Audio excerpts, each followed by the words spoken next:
He expected thieves in his barn, but instead found a bleeding woman and 7 terrified children.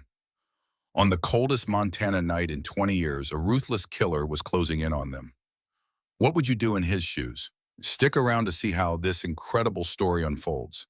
And please let me know what city you are watching from in the comments below. The year was 1887, and a savage winter storm howled across the land. Inside his cabin, the lonely rancher Elias McCord felt a chill that had nothing to do with the weather. It had been 2 long years since his wife Margaret passed, and the silence was his only companion. Then a sharp crack cut through the wind. It was not a tree branch, it was gunfire. Elias grabbed his Winchester rifle and heavy coat without a second thought.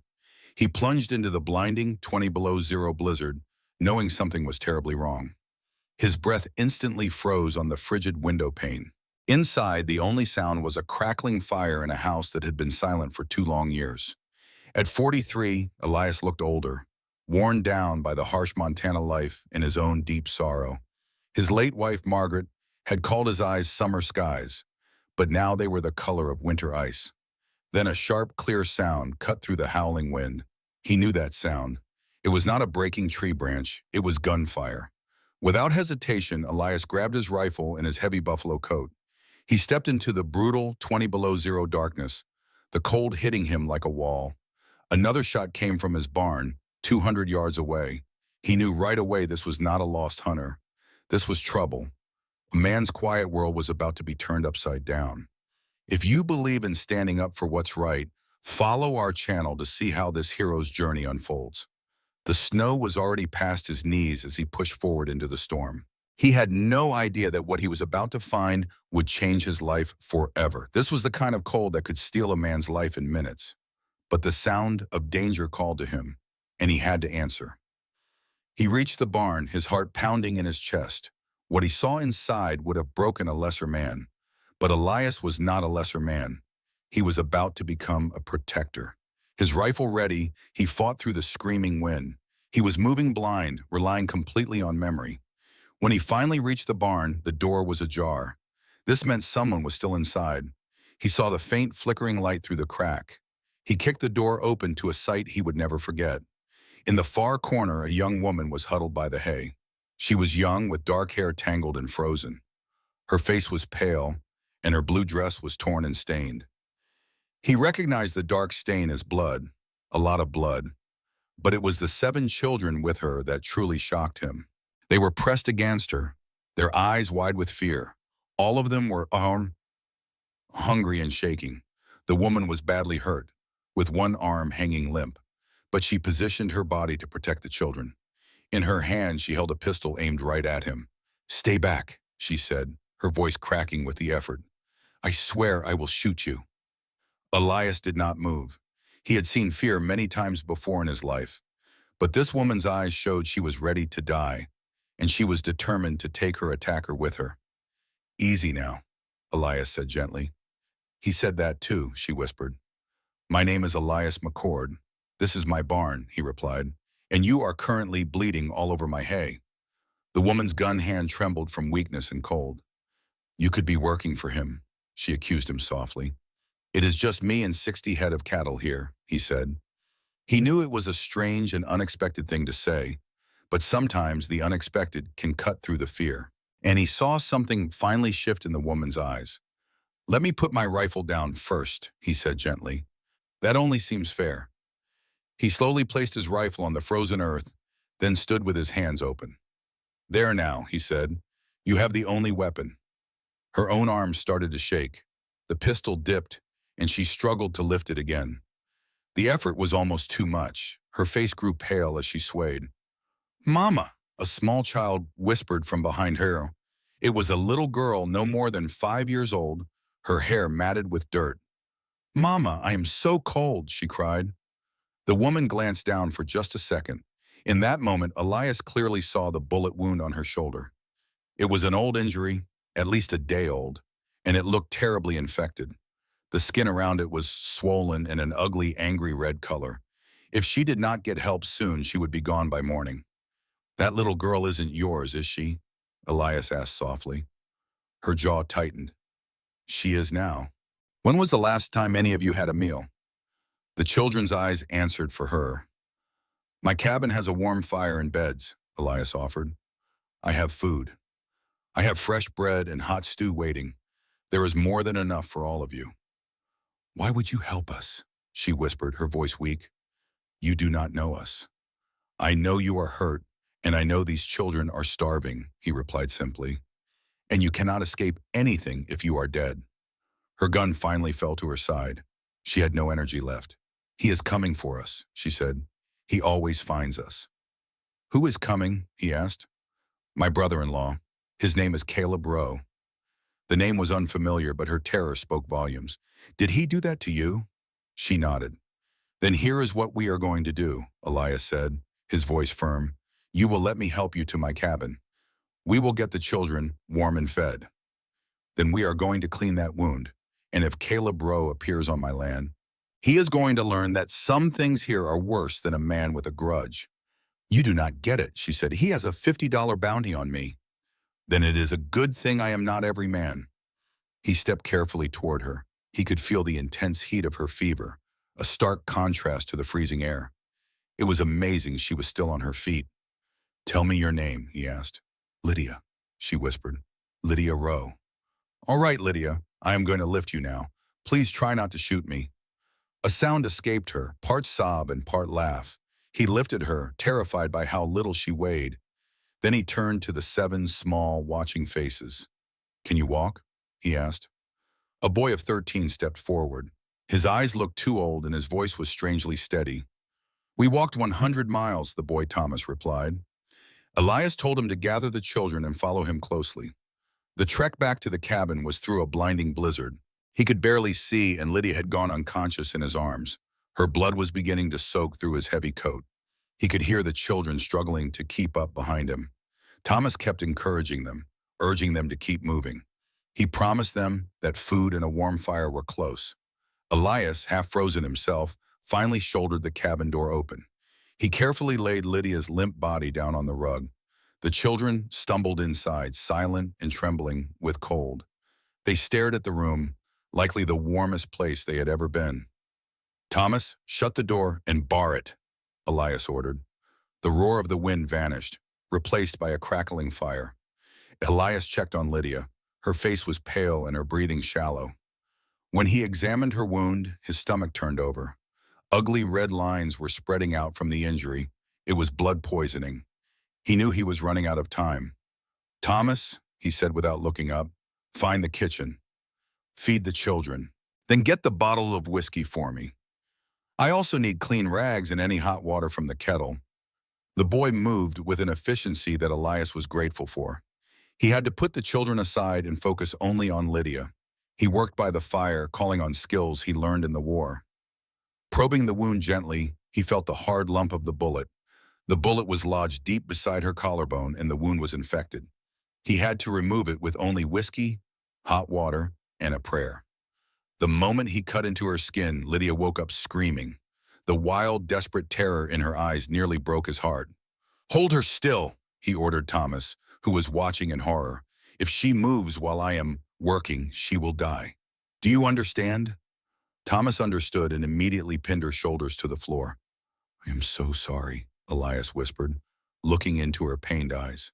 Just do it, she managed to gasp before the pain took over. He pulled the bullet free, along with a rush of infected fluid. Lydia screamed one final time, and then she mercifully passed out. Elias worked with speed, cleaning the wound with whiskey and packing it. His hands were shaking badly as he tied the final bandage. Will she live? Thomas asked, his voice small and full of fear. Elias sat back on his heels, exhausted. I do not know, he said. She has to live, the boy cried, his composure finally breaking. She was the only person who came back to save us. Thomas explained they were orphans, abandoned after their families died. Lydia and her husband Samuel found them on the road. Samuel wanted to keep going, but Lydia refused to leave the children. So where is Samuel now? Elias asked, sensing a dark turn. He is dead, Thomas said. A man named Caleb shot him in the back. This happened about 3 weeks ago, and we have been running ever since. Caleb has money and powerful friends. He blamed Lydia for everything. He told the law she did it. That is why there is a bounty on her. The truth does not matter to a powerful man like Caleb Rowe, Thomas said bitterly. Elias looked down at the unconscious woman, a hero who had risked everything. She had taken a bullet and kept running to protect children she had just met. Something dormant stirred inside Elias, a feeling buried since his wife Margaret died. In that moment, he decided the truth did matter, and he would make it matter. He whispered. Her fever finally broke near dawn. Elias had stayed by her side all night, tending to her wounds. He gave her sips of water whenever she stirred from her restless sleep. In the next room, the children were finally asleep, huddled together for warmth. When Lydia's eyes fluttered open, the fear was gone. Now she just looked tired and confused. She tried to ask where she was, but winced in pain. Elias gently told her, "Do not move. You are safe in my cabin." He reassured her that the children were all safe and sound asleep. Lydia closed her eyes, and a single tear rolled down her cheek. "You should have just left us to our fate," she whispered. "Why did you help us?" Elias looked into the crackling fire, thinking about her question. He knew this woman and her family had changed his quiet life forever. Finally, he had an answer for her. "My wife Margaret passed away 2 years ago," he said softly. His voice was thick with emotion. "I could not save her. But maybe, just maybe, I can save you." A glimmer of hope appeared in Lydia's eyes, but she warned him, "Caleb will find us. You do not know the kind of man he is." Elias simply replied, "And he does not know the kind of man I am." A comfortable silence fell between them as the storm raged outside. Inside the cabin, they felt safe and warm. It was a fragile peace, but for now, it was enough. The next morning, a sharp knock on the door made Lydia turn pale. Elias grabbed his rifle, but it was not a bounty hunter. It was an elderly, sharp-eyed woman dressed all in black. "Miss Walker," Elias said, surprised. Prudence Walker was from the nearby town of Reed's Crossing. At 67 years old, she was the town's biggest gossip. She had a strong opinion about everyone and everything. "Mr. McCord," she said, pushing inside, "I have heard some very disturbing rumors." "Town," she stopped cold. Lydia was sitting up on the couch, her bandaged shoulder peeking through her torn dress, and scattered around the room were 7 small children. Their thin faces watched the newcomer, some with curiosity, others with fear. "Good heavens," Miss Walker whispered, "so the rumors are true." Elias stepped forward. "She's an unmarried woman with children. Yes, she was shot, and they were starving." "And you just took them in?" Miss Walker snapped, "without a thought for what the town will say?" Elias's jaw tightened. "I was not thinking about the town. I was thinking about keeping them alive. There are proper channels for this," she argued. "Orphanages, authorities. Authorities who would hand these children right back to the man who shot their mother." Elias's voice was ice. "Authorities who believe a rich liar over a wounded woman with nothing? Is that what you would prefer, Miss Walker?" For once, Prudence Walker was completely speechless. Her mouth opened and closed, but no sound came out. "This woman," Elias continued, "ran for weeks with a bullet in her shoulder and 7 children to care for. She was ready to die in my barn to protect them. She never even asked for my help. And I will not let small-minded gossip stop me from doing what is right." "Miss Walker," Elias said firmly, "I think it is time for you to leave." The air was thick with tension. Prudence drew herself up and gave Elias a look that could fell a tree. "This is not over," she hissed. "The sheriff will hear about this, and we will all find out what that woman is truly running from. I am running from the man who murdered my husband." The voice was weak, but steady. Everyone turned to Lydia. She had pushed herself fully upright, her face pale, but her eyes blazed with an impossible fire. "My name is Lydia Rowe. My husband's brother, Caleb, shot him in the back. He did it because Samuel was protecting me and these children from being sold off like cattle. Now Caleb claims I am the killer. That is what powerful men like him do. They use their money to twist the truth. The only reason I am still alive," she said, nodding toward Elias, "is because he saw people worth saving when he looked at us." Miss Walker's expression had shifted from outrage to shock and finally to uncertainty. "I heard a different story," she said, her voice losing its sharp edge. "I am sure you did. Caleb spreads his lies very well. but I have 7 witnesses here. 7 children who saw a man kill his own brother. Who will you believe, Miss Walker? A murderer or them? Or the people who were actually there? The question filled the room. Prudence Walker studied the children. She saw Tomo, who met her stare without fear, and a little girl clinging tightly to Lydia's hand. They were frightened, but they were alive, and it was all thanks to this brave woman. Her expression softened slightly. The sheriff will need to hear the whole story, she declared. Then go and get him, Elias said firmly. Until then, these people are under my protection. Anyone who tries to harm them will have to go through me first, he warned her on. Miss Walker considered his words, then nodded once. I will be back with the sheriff. When the door closed behind her, Elias finally let out a long, shaky breath. He turned to see Lydia watching him with a curious expression on her face. You did not have to do that, she said, her voice quiet. You did not have to defend me. Yes, I did, he replied without a hint of doubt. But why? She asked. He thought about his past, the promises he had made, and the long, lonely years of grief. Because you were worth defending, he answered, his voice full of unexpected warmth. Over the next few days, the small cabin found a new, warmer rhythm. Lydia's injury slowly healed, thanks to Elias's care and her own stubborn will. The children began to settle in, and the once quiet home was filled with their voices. Thomas looked after the younger ones, while a girl named Emma stayed close to Lydia's side. Elias was surprised to find that he enjoyed the company after 2 years of total solitude. The constant noise and activity should have been overwhelming, but it was not.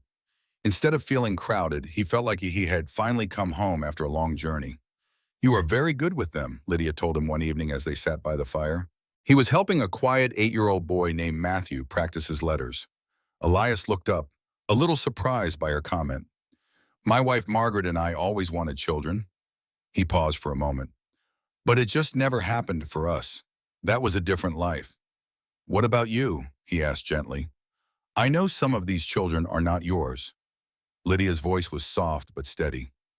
None of them are mine by blood. Samuel and I found Thomas first. He was all alone after his family got sick. We found the others one by one. The twins, 2 girls about 10 years old, were being badly mistreated. Emma's mother passed away, and another boy's father was lost in a terrible mining accident. So you just took all of them in? He asked in awe. What else could I do? I could not leave them. Caleb wanted to sell the children, Lydia said softly. His is an old money family. They believe they can own other people. That is why Samuel brought us out here, for safety. Now Caleb believes the children are his property, and he will never, ever let them go. Elias stared into the harsh, blowing snow outside. You know he is coming for you, joined him, he said. I know, she answered, her eyes completely fearless. He saw no desperation, only a powerful resolve. She had the unbreakable strength of a survivor. When he comes for us, I will be ready. Sheriff Alden Brooks arrived just 3 days later. He was a large man with very tired eyes. Miss Walker and 2 deputies came along with him. Elias met the group at the cabin door. Sheriff, Elias acknowledged with a simple nod. It is cold. May I come inside? The sheriff asked. His sharp eyes quickly scanned the room and found Lydia. He also saw Thomas standing to protect the younger children. You must be Lydia Rowe, he stated as a fact. I have a warrant here for your arrest. The charge is the murder of your husband, Samuel. Caleb is offering a $50 bounty for you. And another $100 for proof you are gone. The room went still. Then the sheriff let out a long sigh. Miss Walker came to me with a different story. So I decided to look into the matter myself, he said. I tracked down and spoke to a few key witnesses. They all confirmed that Caleb is the one who killed his brother. You believe them? Lydia asked, her breath catching. I believe enough, Sheriff Brooks replied. He warned them, the problem is Caleb Rose has friends in high places, like judges and politicians. He will not let this go just because a small-town sheriff has questions. Then what do we do? Lydia asked. You get ready for a fight, Brooks said grimly, because Caleb Rose is already here in town. He arrived yesterday with 6 men. He wants the woman and the children, and he has made it clear he will get rid of anyone who stands in his way. The words felt like a death sentence. Elias looked over at Lydia. He realized this stranger had become important to him. Her face was pale but determined. Her eyes burned with fury. "Let him come," she said quietly, and Elias believed she meant it. The confrontation happened much sooner than they thought. Late that afternoon, they heard the sound of many horses approaching, a thunderous warning in the cold air. Elias had been chopping wood. He dropped his axe and ran for the cabin. "Inside," he yelled to Thomas and the children. "Everyone get inside now." They moved quickly, just as they had practiced since the sheriff's visit. The plan was simple: hide, stay quiet, and wait for a trusted voice. By the time the riders appeared, Elias was on his porch with his rifle, and Lydia stood beside him. She held her pistol, ready. There were 7 riders in total. 6 of them looked like hired guns, men who were paid to do bad things. But the 7th man was different. It was Caleb Rose. He sat on his horse perfectly, wearing an expensive coat. His hands rested calmly on the saddle. He was handsome but cold, like a man carved from ice. "Mr. McCord," Caleb's voice was smooth, "I believe you have something that belongs to me." "Nothing on this land belongs to you," Elias shot back. "The woman does," Caleb said, "and the children." He smiled a chilling smile. "My brother's widow and his wards. The law says they belong to me. I am simply here to take them home." "Your brother is gone because you took him from us," Lydia said. Caleb did not seem bothered. "That is an interesting accusation," he said, "especially since I have a warrant for Lydia's arrest on murder charges. The judge believed my story." "The sheriff here believes her," Elias stated. Caleb just laughed a short, cold laugh. "Sheriff Brooks is a small-town man who means nothing. This will all be over soon." His icy eyes found Lydia. "Come now, sister, let us end this nonsense. You are tired." "You're out of options, Lydia. Come with me, and I'll make sure the children are safe."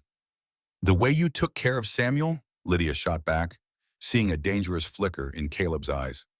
"Samuel chose you and those kids over his own blood," Caleb sneered. "He got what he deserved." Lydia's voice was cold. "He deserved better than a bullet in the back from his brother." Caleb's smile was icy. "I'm done talking. You have 1 minute to come down, or my men will burn this cabin to the ground." Elias raised his rifle. "You want her? You'll have to go through me first." Suddenly, a single shot rang out. It was not from Elias or Caleb's men. Everyone froze as Caleb slowly turned around. There sat Sheriff Brooks on his horse, a smoking pistol in his hand, and behind him were a dozen men from Reed's Crossing. They had chosen a side. Among them was an elderly man, holding a Bible like a shield. It was Pastor Hart, and his eyes blazed with fury. "Caleb Rowe," he boomed, "I saw you murder your brother. I watched you shoot him in the back. I was afraid of your money and power, so I stayed silent. But I will not be silent anymore." Caleb's voice was dangerously calm. "Pastor Hart, you have been told lies." The pastor shook his head. "No, only the truth. Others here saw it too, but were afraid. We are not afraid anymore. We are done letting your money buy you out of everything." For the first time, uncertainty flickered across Caleb's face as he scanned the crowd. He was weighing his odds. "This is not over," he finally growled. "Oh yes, it is," the sheriff said, moving his horse forward. "Caleb Rowe, you are under arrest for murder. Surrender now or we will take you by force." The air was thick with tension. Then one of Caleb's men drew his gun, and the world exploded into chaos. Shots rang out, and men fell, staining the snow red with blood. Elias and Lydia fired back with deadly accuracy, protecting their home. When the smoke cleared, Caleb's men were down. Caleb himself was on the ground. The sheriff had a boot on his chest and a gun to his head. "I told you to surrender," Brooks growled. Caleb laughed a bitter laugh. "You have no idea what you have done. I have powerful friends." "Your friends are not here," the sheriff said, hauling him to his feet. "And this time, justice is not for sale." In the quiet aftermath, Elias stood on the porch. He stood on the porch as they led Caleb away, watching them disappear. Lydia trembled beside him, finally free from months of terror. "It's over," she whispered. She could hardly believe it was real. "Not yet," Elias said softly. "There's still the trial. We will face it together." Her question was small, so different from the strong woman he knew. But hearing her ask, Elias felt a change deep inside his heart. A coldness he'd held for 2 years finally began to melt away. Together, he promised. Just then, 7 small faces peeked out from the doorway. They looked scared, but also hopeful. Lydia turned to the children. Despite her own pain and tears, she gave them a warm, reassuring smile. "It is okay," she told them. "We are safe now. We are home." As she hugged the children, Elias finally believed it was true. The silence after Caleb's arrest felt strange. For 3 days, no one came near the ranch. Snow fell in thick sheets, burying the world in white. The quiet felt different now, no longer filled with tension and fear. It was not the silence of hiding, but something that felt almost like peace. Elias couldn't trust it. He knew peace was often just a pause between storms. He felt certain the worst was not over yet. Caleb Rowe was in jail, but that meant little. Caleb had money and powerful friends, more than a small-town sheriff could handle. They had won a single battle, but not the entire war. Still, life went on. Elias woke before dawn, just as he always had. But this morning felt different. As he walked into the main room, he saw he was not alone. Lydia was sitting by the fire, her arm in a sling. Her face was pale in the flickering light. She was staring into the flames, lost in thought. He saw an expression on her face that made his own chest feel tight. "You should be resting," he said quietly, trying not to startle her. She looked up, and he could see the tear tracks on her cheeks. Her voice was steady when she spoke. "I could not sleep. I keep seeing Samuel." She paused, her jaw tight. "The way he fell in the snow. I keep thinking of all the ways I could have saved him." Elias moved to the chair beside her. The cold made his old bones ache. He let the fire's warmth soak in and then spoke. "You cannot save everyone, Lydia." "But he was my husband," she whispered. "He trusted me." "To do what? Stop a bullet?" "You could not have known what Caleb would do," Elias said, shaking his head. "Samuel died protecting you all. That was his choice to make. Do not dishonor his sacrifice by blaming yourself." Lydia was quiet, watching the flames. The fire crackled and sparked in the silence. "How do you do it?" she finally asked. "How do you live with all the grief?" Elias stared into the fire. "When my wife Margaret died, I wanted to die too. But the work on the farm just kept me going, day after day. I suppose that is the only secret. You just keep moving forward. The weight never disappears, but it does get a little lighter. And you must find something worth carrying it for," he said, looking at her closely. He saw not a victim, but a woman with incredible strength. She had kept 7 children alive through cold, hunger, and fear. She had stared death in the face and refused to surrender. "Those children," he said gently, "are worth carrying it for." Fresh tears filled her eyes, but this time she smiled a real smile. "Thank you for everything," she whispered, her voice full of emotion. "You do not have to thank me. Just get some sleep. We have a long road ahead of us." But she did not move, and he realized she did not want to be alone. So he stayed, and they sat in peaceful silence as the sun began to rise. Over the next hour, the children woke up one by one. Thomas, who was only 13, came out first. He was always the protector. The boy quietly checked on his younger siblings, making sure they were warm. Then came the identical twins, Rachel and Rebecca, who were impossible to tell apart. They moved in perfect harmony, almost as if they were one person. They even seemed to share a private language of knowing glances. Marcus was next, a quiet 9-year-old boy with weary eyes. Elias knew he was the most suspicious and the hardest to win over. But even Marcus had started to look at Elias with a hint of trust. When she woke, little Emma ran straight to Lydia. She climbed right into her lap without asking. She tucked her head under Lydia's chin and hugged her waist. Lydia kissed her head and asked, "Did you sleep well?" "I dreamed I was running with big brown horses," Emma said. Then she asked, "Can I have a horse someday?" Lydia and Elias shared a worried glance over her head. "Maybe someday," Lydia answered. "We will have to see." Then quiet Matthew, the red-haired boy, appeared. Finally, little Peter, who was barely 4, came out. He was the one they found wandering alone on the prairie. Elias watched them, struck by how they had filled the space. Just a week ago, his cabin was a lonely tomb of grief. Now it was filled with life, noise, and happy chaos. It was a feeling he never thought he would have again. I will make breakfast, Thomas announced, heading to the kitchen. Rachel offered to help, asking Elias about eggs. Her twin, Rebecca, joined in, and the three got to work. Elias pushed himself to his feet, his joints aching. I need to check on the cattle after the storm, he said. I can come with you. Marcus volunteered immediately. He was eager for a chance to prove his worth. They bundled into old coats and went out into the cold. Outside, they stepped into a brilliant, white world. The sun was blazing brightly off the fresh snow. Above them, the Montana sky was a deep, perfect blue. The ranch was covered with buildings half buried in drifts. It is beautiful, Marcus whispered in total awe. It was a kind of beauty he had never seen before. He asked, did you build all this yourself? Blizzard back in '72. But my wife Margaret and I built everything else together. Margaret was your wife? She was. A child's bluntness, Marcus asked. What happened to her? Elias paused, the snow crunching under his boots. A fever, he said quietly. It came on suddenly, the way things do out here. One day she was fine, planting a garden. 3 days later, she was gone. I'm sorry, Marcus said. They walked the rest of the way in silence. They made their way to the barn where the cattle were huddled, safe from the storm.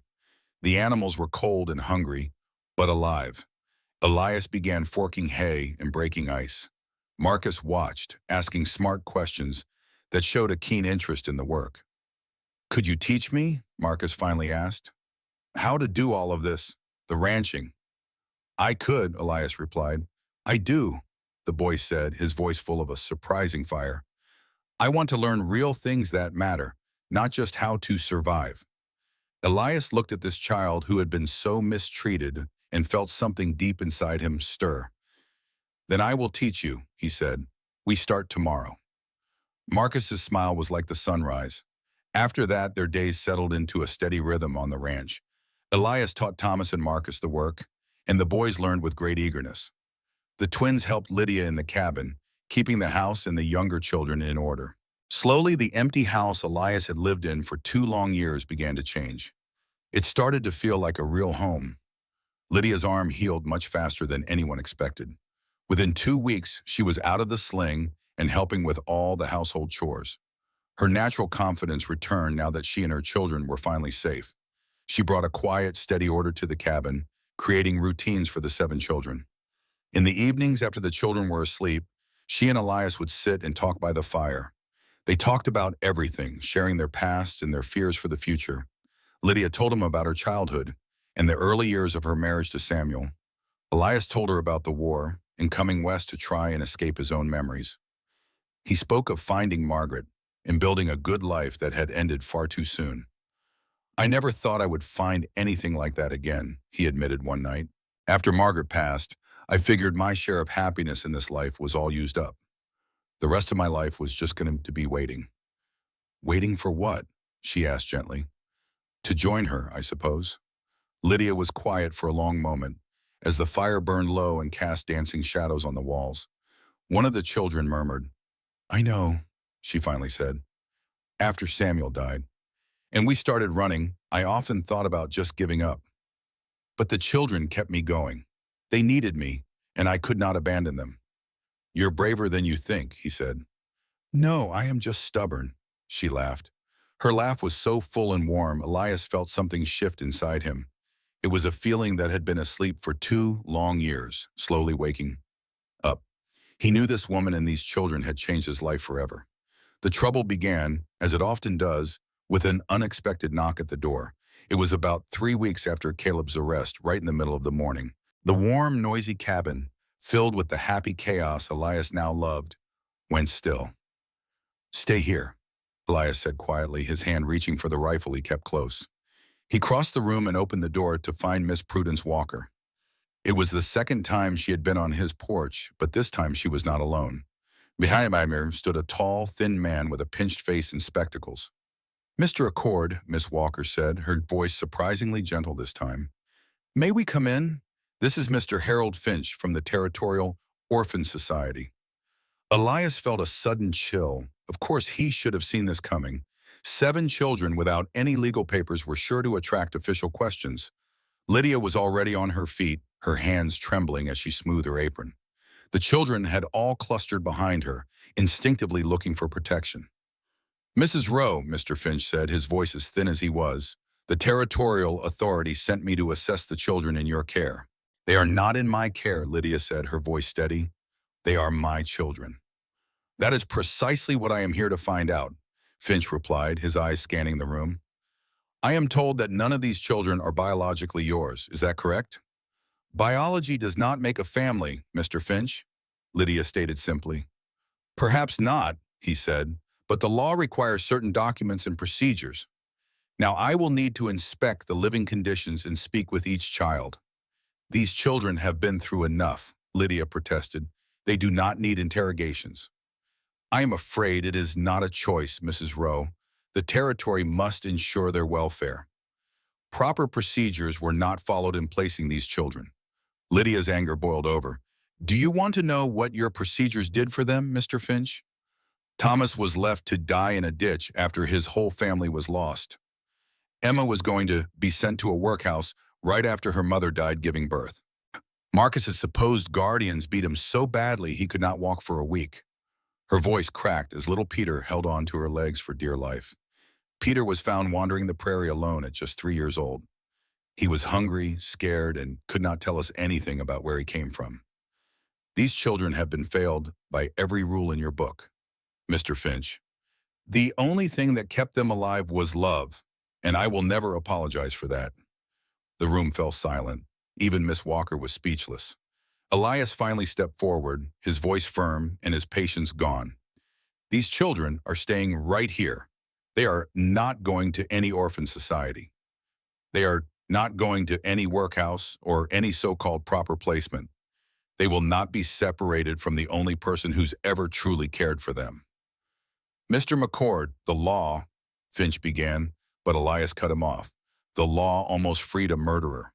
So you'll have to forgive me if I do not trust what the law says is best for them." Finch's face grew red. "This is completely out of line. I will have to report this." "Report whatever you want, but these children are not going anywhere." Then, to everyone's surprise, Miss Walker stepped forward. "Mr. Finch," she said calmly, "perhaps you and I could have a word outside." He nodded stiffly and followed her out, leaving an uneasy silence behind. "What's going to happen?" Thomas whispered, his voice trembling with fear. "Are they going to take us away from here?" "No," Elias said firmly. "Nobody is taking anyone anywhere." "You cannot promise that," Marcus said, his voice bitter with old heartbreaks. "You cannot promise us anything at all." Elias looked at all the children, feeling the immense weight of his next words. "You are right," he admitted softly, pretending otherwise would be a lie. "But I will tell you this. I will fight for every single one of you until I have no fight left." "You deserve someone who won't give up on you," Elias promised, "and from now on, that someone is me." The children stared at him, and so did Lydia, as he realized he meant every word. Just then Miss Walker returned by herself. "Mr. Finch has agreed to postpone his assessment." Her voice held a new respect. "I convinced him the children are not in immediate danger." She admitted she used her influence with the governor's wife, but warned, "This won't hold them off forever." "For now," she said, "you have a little more time." Elias thanked her, but her expression was serious. "There is something else. Caleb Rowe's lawyers have arrived. They are pushing to move the trial, claiming he cannot get a fair one here." She hesitated, then delivered the worst news. "They are also filing a countersuit against Lydia." Lydia's face went pale. "For what?" "For kidnapping the children," Miss Walker said grimly. "Caleb is claiming that since his brother's passing, he has the only legal right to them." "That is insane," Elias said. "He never wanted those children." "What he wants and what the law says are two different things," she replied. "And his expensive lawyers are very good at making the law say whatever he wants." The weight of it fell over the room. Their battle was not over. "What do we do?" Lydia whispered, sounding completely lost. "We fight," Elias said, standing beside her. "We will find witnesses and build a case they cannot break." He looked at her and said, "I told those children I wouldn't give up on them. I am not giving up on you either." Lydia looked up, and he saw something deeper than gratitude in her eyes. "What,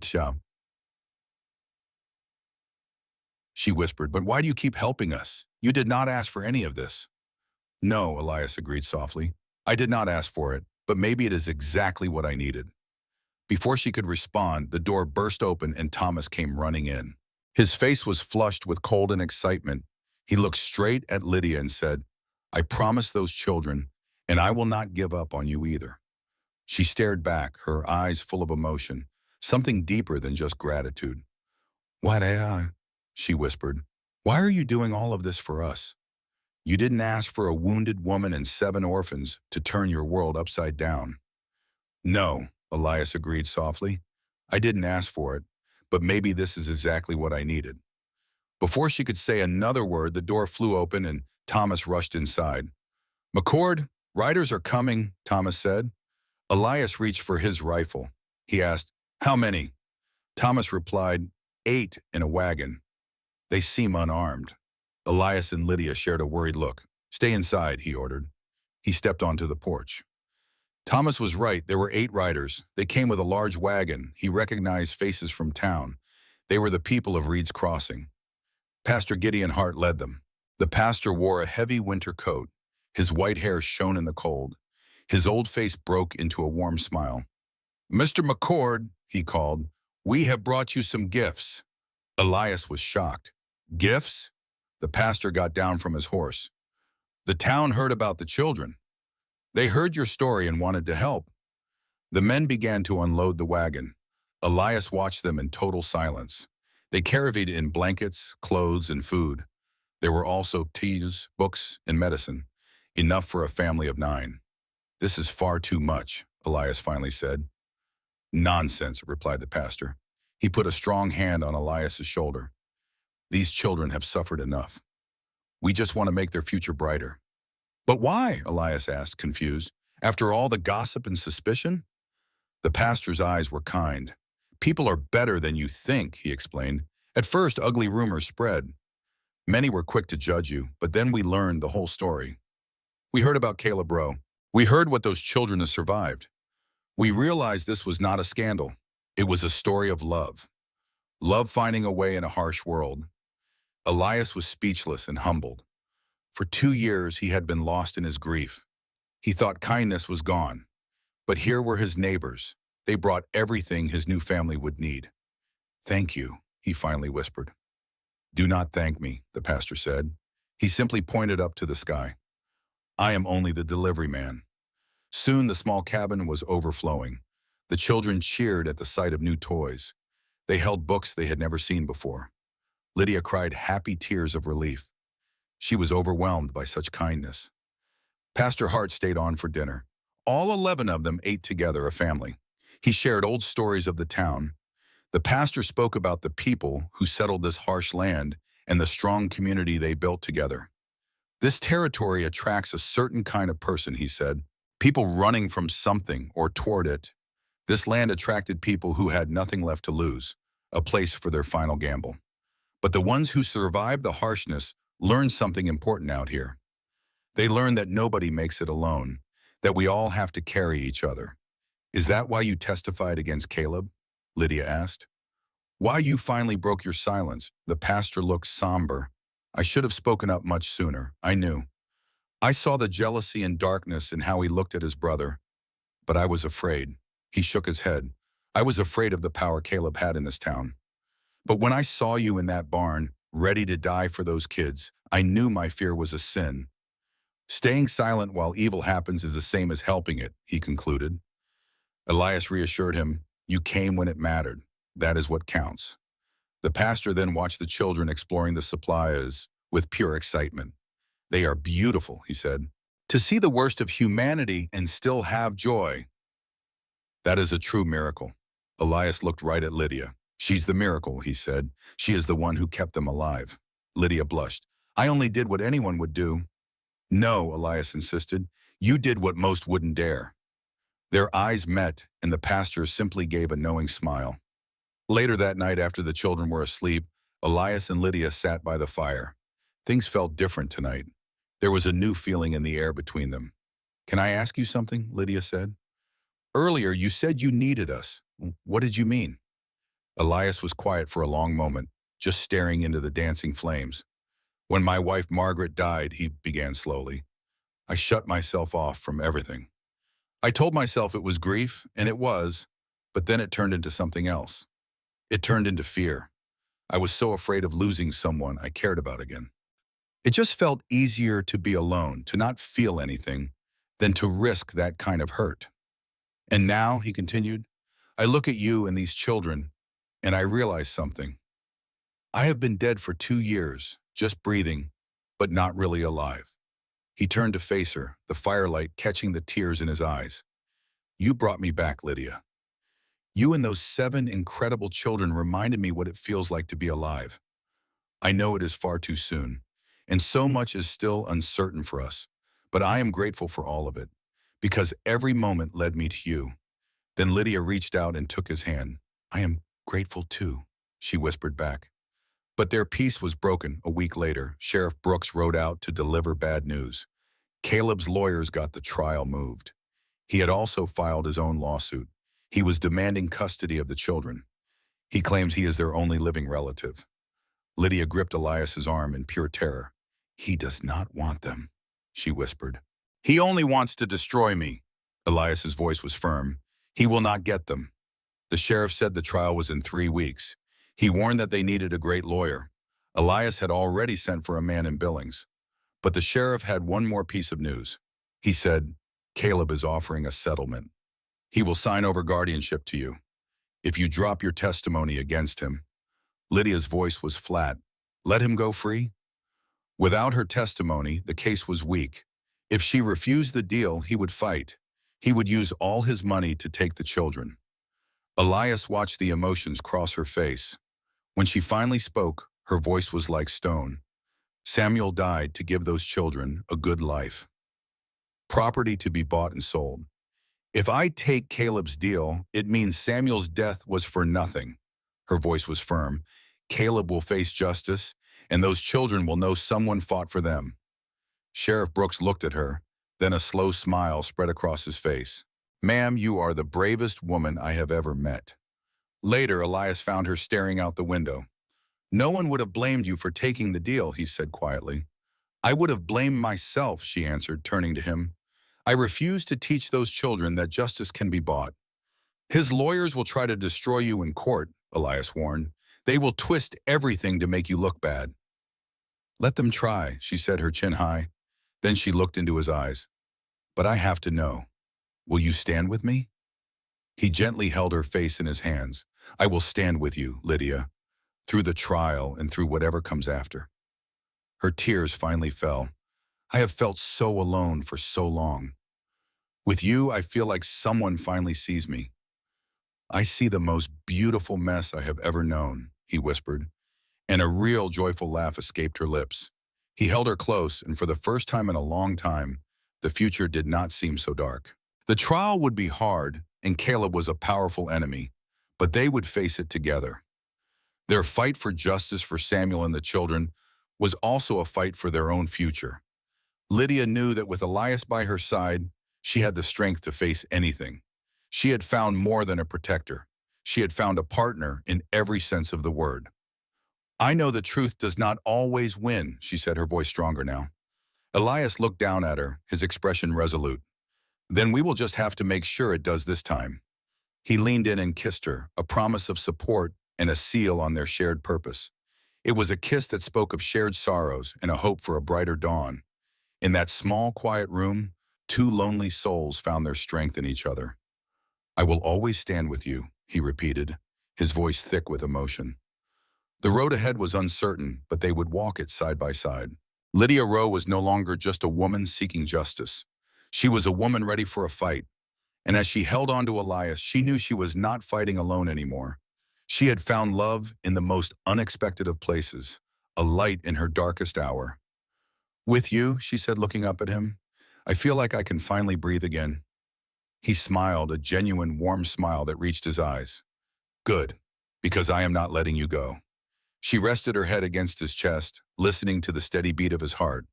It was the sound of safety, of home, of a love that was strong enough to conquer all. And as he held her, they both knew that no matter what happened, they had already won the most important battle. He leaned down, pressing his forehead against hers. He finally felt the piece of his life that was missing. It was something he had lost for 2 long years. This was more than love. It was hope for a better future. The next 3 weeks flew by as they prepared for the trial. Their lawyer, Henry Marsh, was young, sharp, and focused. He spent hours building a case against Caleb's expensive lawyers. Elias felt a glimmer of hope from the lawyer's confidence. Our case depends entirely on the witnesses, Marsh explained. We need them to testify about Caleb's history of violence. But would people like Pastor Hart and the sheriff really testify? Caleb was a man known for his brutal acts of revenge. Marsh nodded. They are scared, but they are also willing. The town was tired of living in fear of Caleb. Elias then asked the question he dreaded. Will the children testify? Marsh's expression turned serious. Thomas will have to. He explained that Thomas's story was crucial to their case. Lydia, looking pale but determined, spoke up. I will prepare him. She knew he was strong, but he was still just a boy. This is their only path to justice, Marsh said softly. The night before they left, Elias found Thomas sitting on the porch. The boy was staring up at the stars, lost in thought. I keep thinking about what I'm supposed to say, Thomas said. Just tell the truth, son, Elias replied. That is all anyone can ask. But what if the truth is not enough?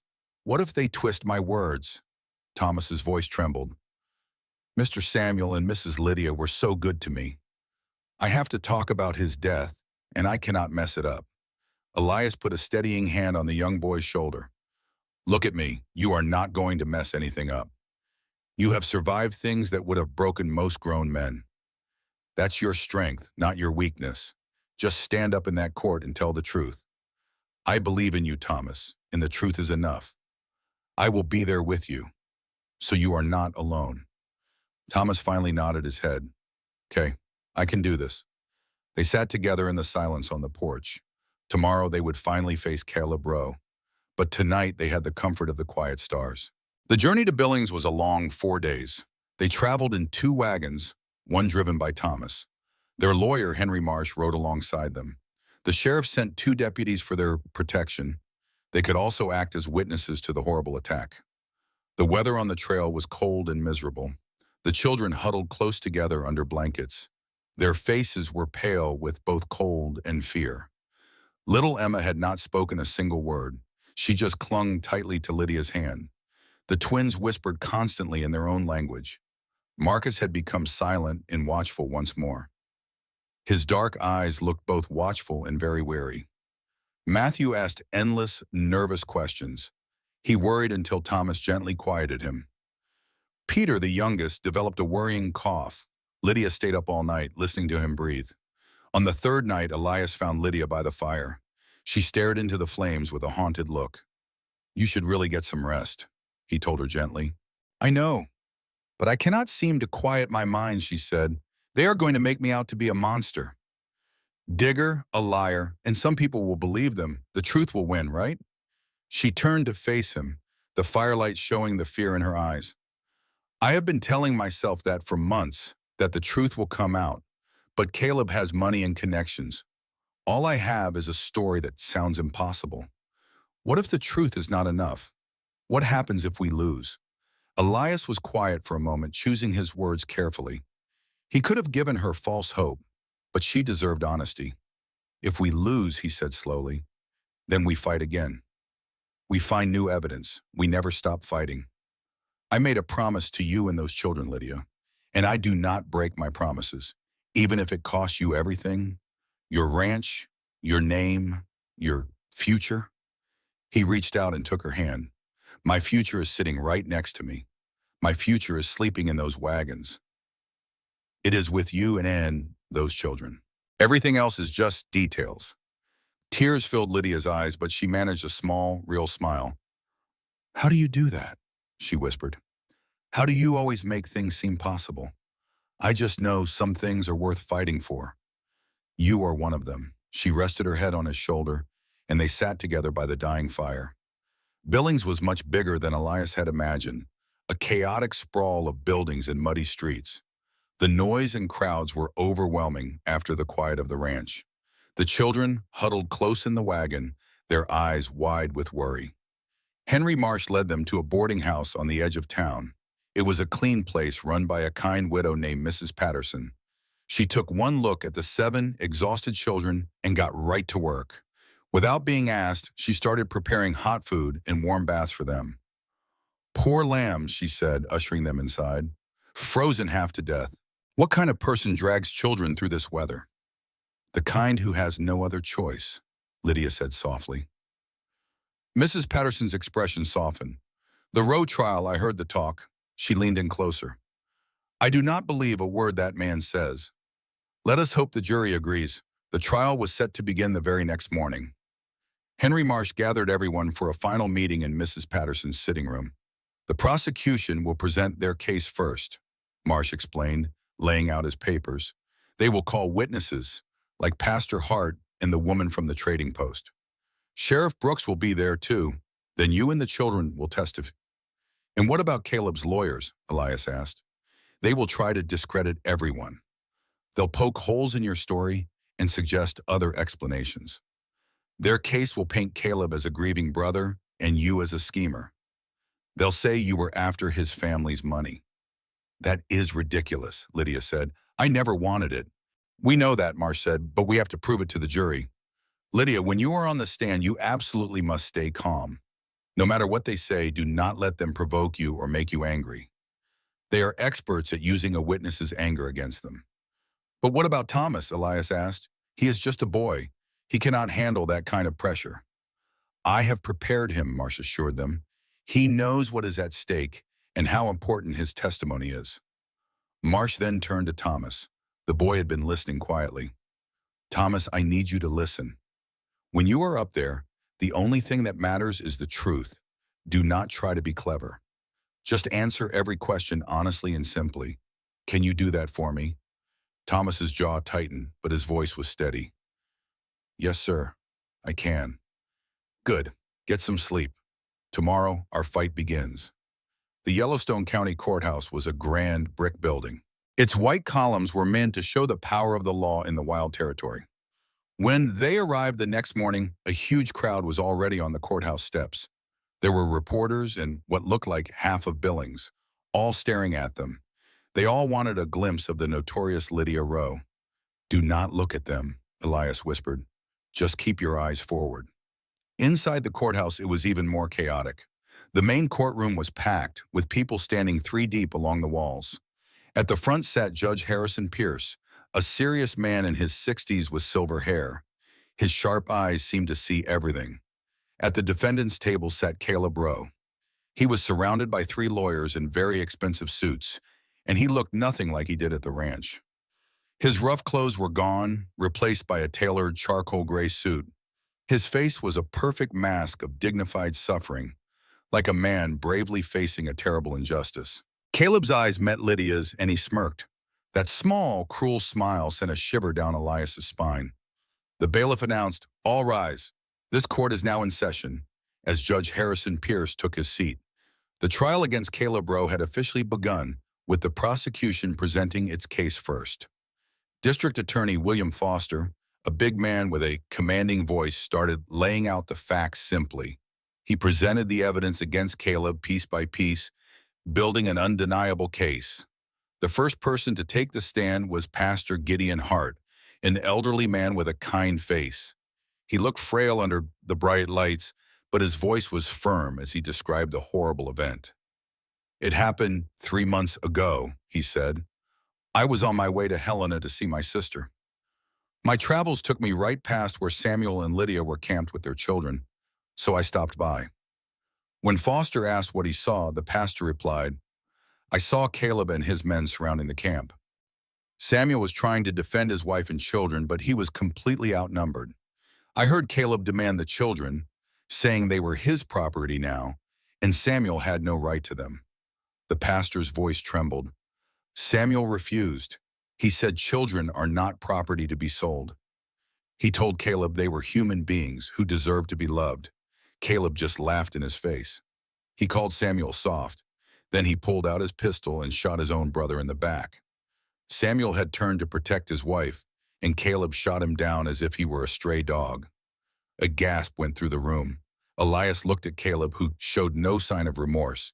He just sat there with polite interest, as if listening to a story about strangers. Foster then asked, "What happened after the shooting?" The pastor replied, "It was total chaos. Lydia was screaming, the children were crying. One of Caleb's men then shot Lydia in the shoulder. I think they planned to kill her too, to get rid of all witnesses. But some of the other men hesitated." The pastor shook his head. They started arguing, and in the confusion, Lydia escaped with the children. "I wanted to help her, but I was one old man against a group of armed men. All I could do was watch." "You didn't report it?" Foster asked. The pastor looked down in shame. "No, God forgive me, I did not.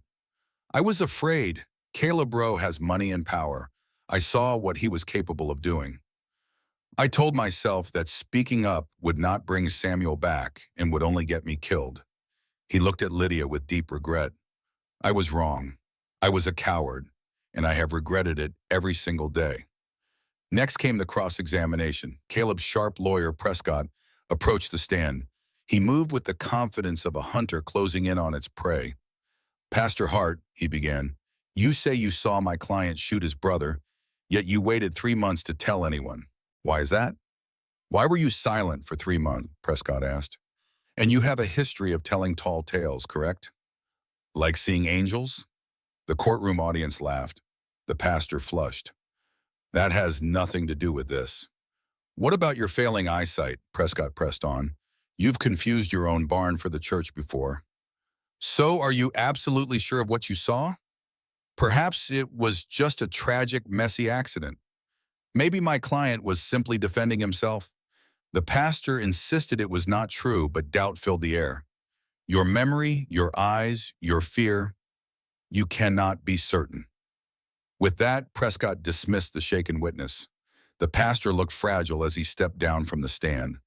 Elias gave a small nod, acknowledging his courage. The damage was done. Prescott had created powerful doubt. The next day, more witnesses testified for the prosecution, and one by one, Prescott dismantled every story. The case against Caleb was quickly falling apart. "This is bad," Henry Marsh admitted that night. "He is not aiming for innocence, just reasonable doubt."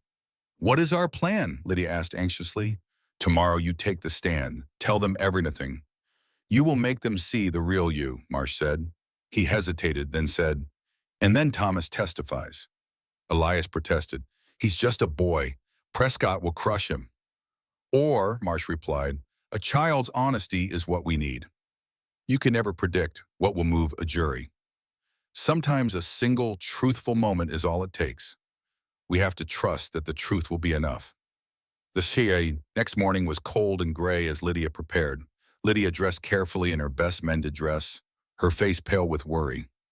Her husband, Elias, told her she looked like a beautiful fighter, just as Thomas arrived. The courtroom was packed with curious onlookers, their whispers filling the air. Elias took a seat in the front row, a silent promise that she was not alone. As Lydia was called to the stand, she felt every single eye on her. She held her head high and swore to tell the truth, her voice steady. The district attorney kindly asked her to tell the court her story. Lydia began by describing how her first husband, Samuel, believed love, not blood, made a family. She explained that he took in 7 children, each one rescued from abuse or abandonment. But this act of kindness made Samuel's brother, Caleb, furious with them. Lydia's walk to the witness stand felt like it took forever. She could hear the whispers from the crowd all around her. People were saying all kinds of untrue things about her. It took all of her strength to keep walking with her head held high. She placed her hand on the Bible and promised to tell the truth. After she stated her name, Lydia Anroe, the lawyer, began to speak. He asked her to tell everyone how she came to be running for her life. She had 7 children with her and a terrible wound in her shoulder. Lydia took a deep breath and told them about meeting Samuel in Virginia. He was a kind and gentle man who treated women with respect. She talked about their wedding and their shared dream of having a big family. But they were heartbroken when they learned they could not have children. Samuel was a good man and said they could build a family with love. That is when they started to take in orphans who had been left all alone.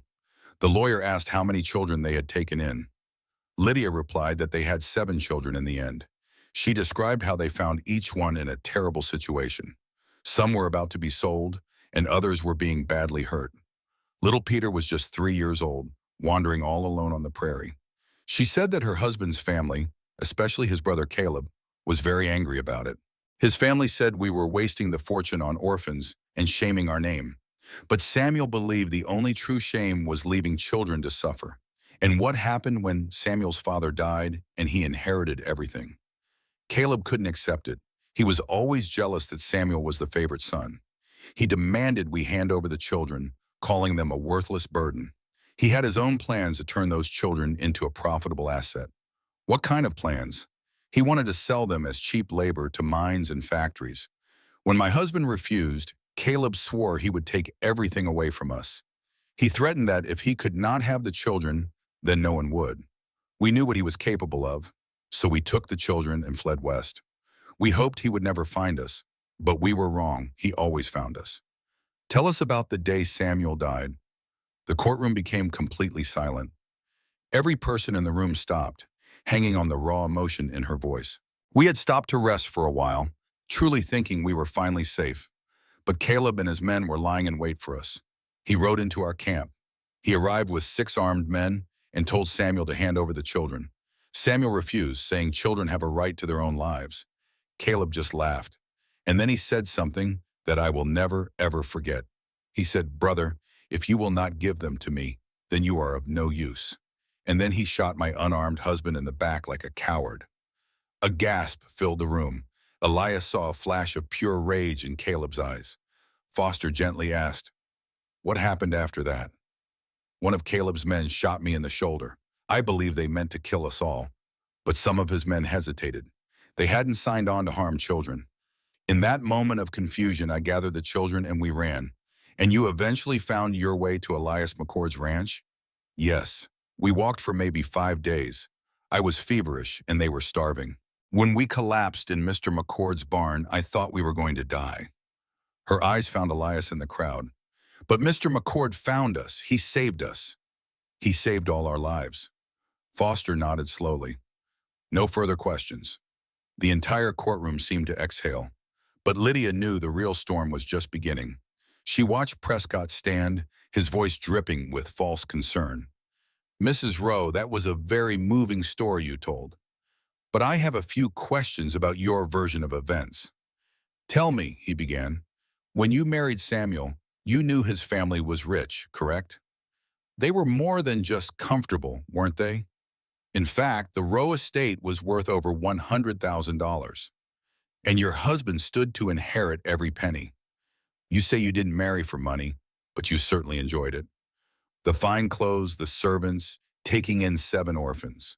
Is it not also true you convinced Samuel to cut his brother Caleb out of the will? You say it was for protection. I say it was for the fortune." Prescott stopped and stared directly at her. "Is it not possible you saw a great opportunity with Samuel? A chance to get his wealth and then get rid of him?" "That is a lie," Lydia cried out, her voice trembling. "Is it? The only witnesses to this supposed crime are 7 children who will say whatever you have taught them. Or perhaps they saw what you wanted them to see." Prescott's voice grew hard and sharp. "Let me suggest a different story for the jury. One where you and your husband argued and you shot him. Then you fled, using the children as your shield. If you were innocent, why would you run from the law?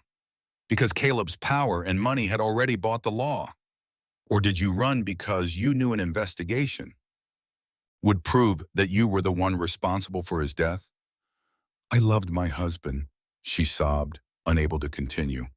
No further questions. The words silenced the room, leaving Lydia broken on the stand. In the gallery, Elias nearly jumped from his seat, but Henry Marsh held him back. The judge dismissed the witness. Lydia felt her legs might buckle as she walked. As she passed Caleb's table, he whispered so only she could hear, "I told you I would destroy you." She couldn't answer. She just kept moving. She held on to the hope that the truth would be enough. The session continued. The next witness was Thomas. He was just a boy, only 13 years old. His face was too thin and serious for his age, but he looked determined. His eyes were steady and his voice was strong as he swore to tell the truth. Foster gently asked, "Thomas, can you tell us what you remember from that day?" The boy took a deep breath. When he spoke, his voice was quiet but very clear. "We had been running for weeks. Lydia always said we were going somewhere safe. She said we were going somewhere Caleb could not find us. But I knew they were scared. When Caleb arrived, we heard many horses. Samuel told all of us children to get behind him.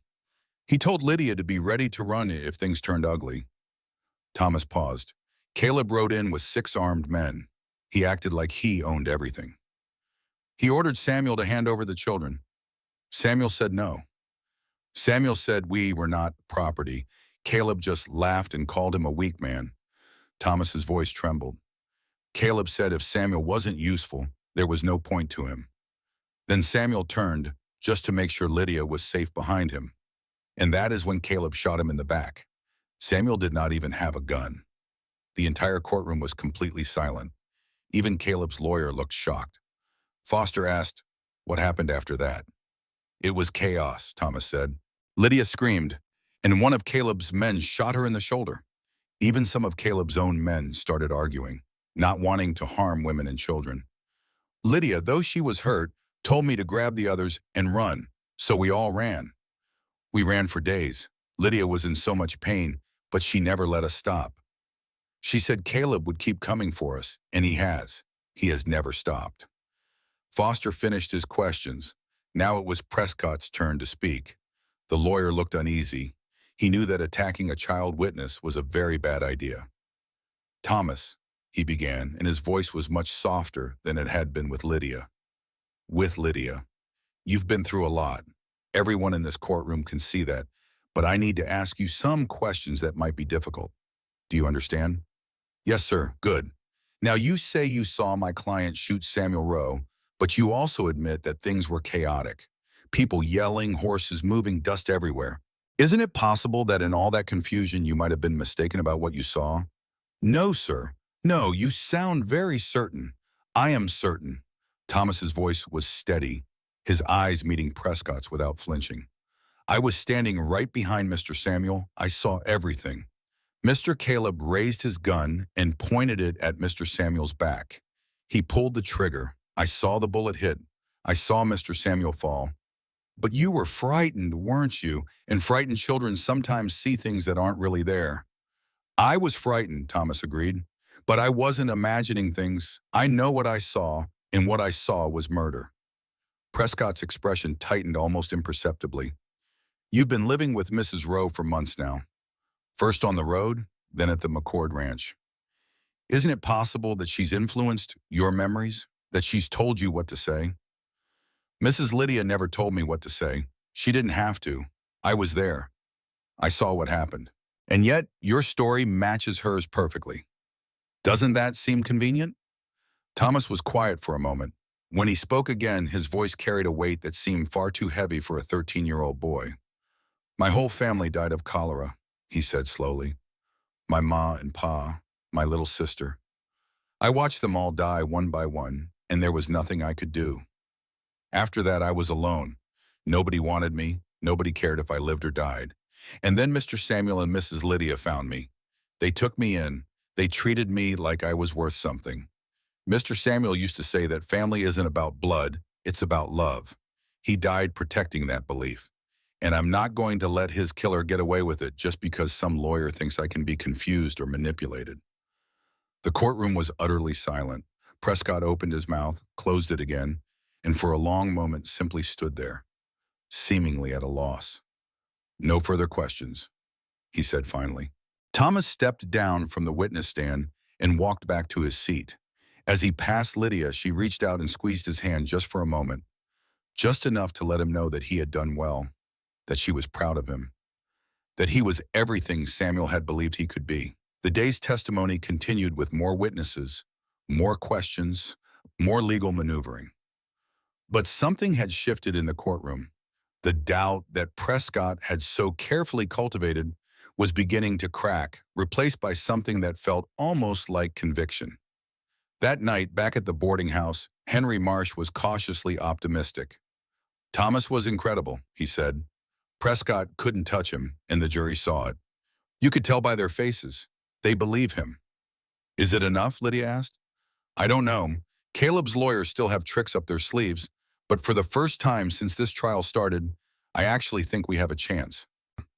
Outside, the wind had died down, and the sky had cleared to reveal a brilliant canopy of stars. Elias stood on the porch of the boarding house, looking up at them. Elias was outside, thinking about everything that was still to come. Lydia came to join him, wrapping her coat around her shoulders. They stood together for a moment, watching the stars. Whatever happens, Lydia said, I am so grateful for you. When I first arrived, Elias began, I had given up on everything. I thought the world was too cruel and unfair for anyone to survive. But you proved me wrong. You showed me there is still kindness. You showed me people will still stand up for what is right. No, she replied, her eyes bright with tears in the starlight. You did what almost no one else would do. You opened your home to strangers. That is not ordinary, Elias.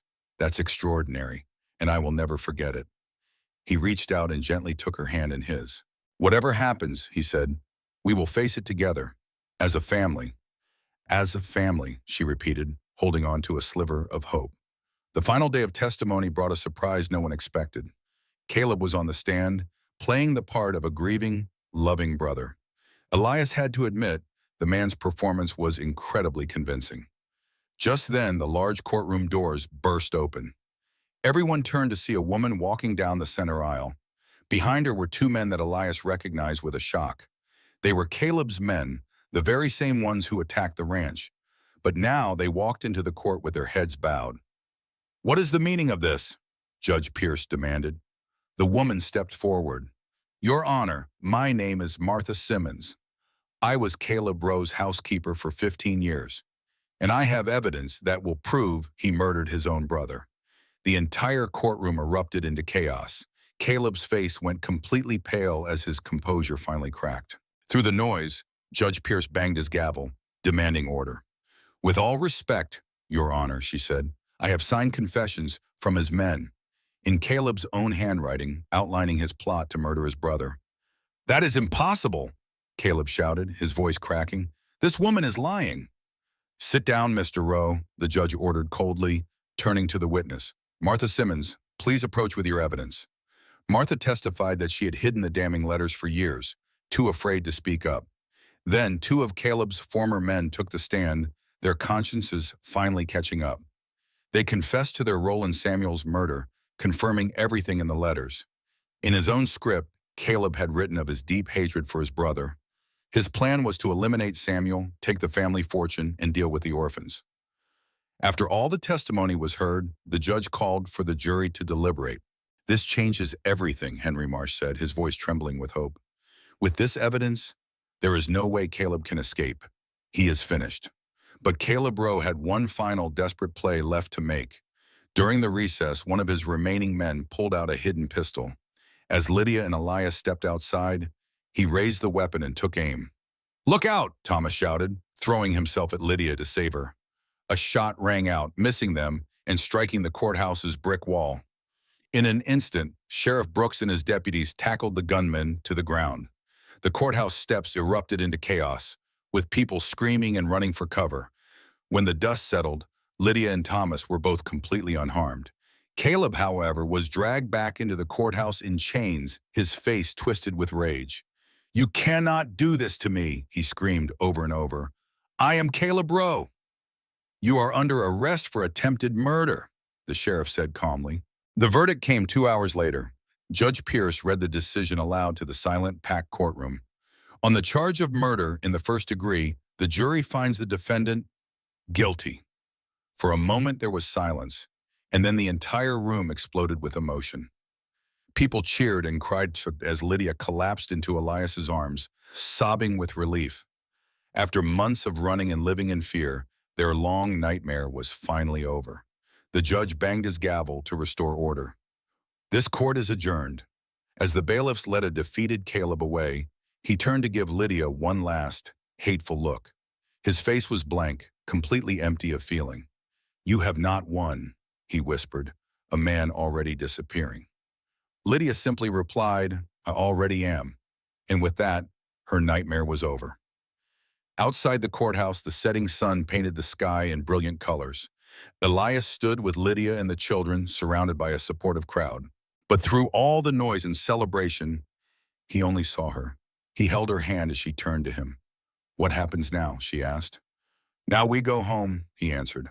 "All of us, together." In her eyes, he saw everything he had been searching for: hope, love, and a future. "Home," she repeated with a small smile. "I like the sound of that." As the first stars began to appear, Elias finally understood. This was exactly where he was meant to be, at her side. This was the family that he had been waiting for his entire life. But Elias soon learned the guilty verdict was not the end of the fight. The darkness that haunted them would not disappear so easily. The law moved slowly, and Caleb Rose's lawyers refused to surrender. They filed multiple appeals, delaying the sentencing for 3 long weeks. It was a painful time of waiting and looking over their shoulders. Caleb's allies worked tirelessly to challenge the conviction. Their legal maneuvers seemed designed only to delay justice. During those weeks, they stayed safely in the town of Billings. The kind Mrs. Patterson insisted they stay at her boarding house. "You have all been through more than enough," she told him firmly. She just wanted to provide a safe roof over their heads. The children adapted to their temporary home with amazing strength. Thomas became a great help to Mrs. Patterson with chores. The twins discovered a new passion for cooking in the warm kitchen. Marcus spent his time devouring every book he could get his hands on. Matthew, after years of neglect, practiced his letters with fierce determination. He knew that education was the key to a future he could now imagine. Her hand was always reaching for Lydia's, her eyes finally bright with trust instead of fear. And little Peter, despite his nightmares, had started to laugh again. It was a beautiful sound, but Lydia was still worried. The shadow of the sentencing hearing hung over them all. "What if they overturn the verdict?" she asked Elias one evening. They sat by the fire listening to the winter wind. "What if Caleb's lawyers find a loophole and he goes free?" "He won't," Elias said firmly. "A jury of 12 people found him guilty. And I know that Judge Pierce cannot be intimidated. Even if something went wrong, he still tried to have you taken out in public. There is no escaping that," he promised her. Lydia looked into the flames. "I still have dreams about Samuel. When I wake up, the loss feels fresh all over again." Elias understood that grief could not be fixed with words, so he simply reached out and took her hand. "I loved him," Lydia whispered, her voice trembling. "But it wasn't the same way I have come to feel about you. He was a good and kind man who deserved a better fate. He had you," Elias said softly. "He had a wife willing to fight for what he believed in. I think he would have said that was more than enough." Lydia turned to him, her eyes shimmering with tears. "How do you always say the perfect thing? You always make things better." Before he could reply, she leaned in and kissed him. It was a gentle kiss, full of unspoken questions. Elias's heart skipped a beat, and he forgot how to breathe. He knew in that instant that everything was about to change. When she pulled away, she looked unsure. "I'm sorry, Do not apologize," he said, his voice thick with emotion. "Never apologize for that. I just needed you to know, Elias. You are everything to me." "You're everything I never knew I was looking for," he said, wiping her tears. "When this is all over," he promised, "and Caleb has faced justice, I'm going to ask you something very important. And I truly hope you will say yes." Lydia's breath caught in her throat.